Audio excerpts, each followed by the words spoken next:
নমস্কার, welcome back to my channel Bangladeshi blogger Benu's family থেকে বেনু বলছি। আজকে ঢাকায় চলে যাব। বের হয়ে মা আমাদের গাছের এত বড় একটা কাঁঠাল দেখাচ্ছে। আসলে কাঁঠালটা অনেক বড় ছিল।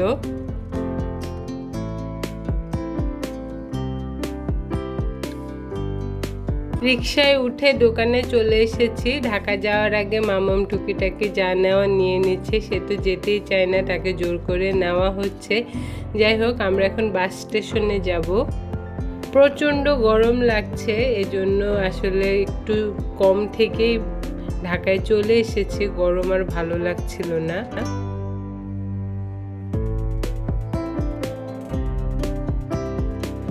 এখন আমরা হাজীগঞ্জ। তো গাড়িতে বসে একটু ভিডিও করছি। আপনাদের কেমন লাগছে আমার ভিডিওগুলো অবশ্যই কমেন্ট করে জানাবেন। তো মাম্মাম অলরেডি উঠে ঘুমিয়ে পড়েছে। আসলে গরমে ও খুব ক্লান্ত হয়ে গিয়েছে। আর আমরা ঢাকায় চলে এসেছি। পরবর্তী ভিডিও দেখার জন্য আমন্ত্রণ রইল। আজ এ পর্যন্ত, টাটা।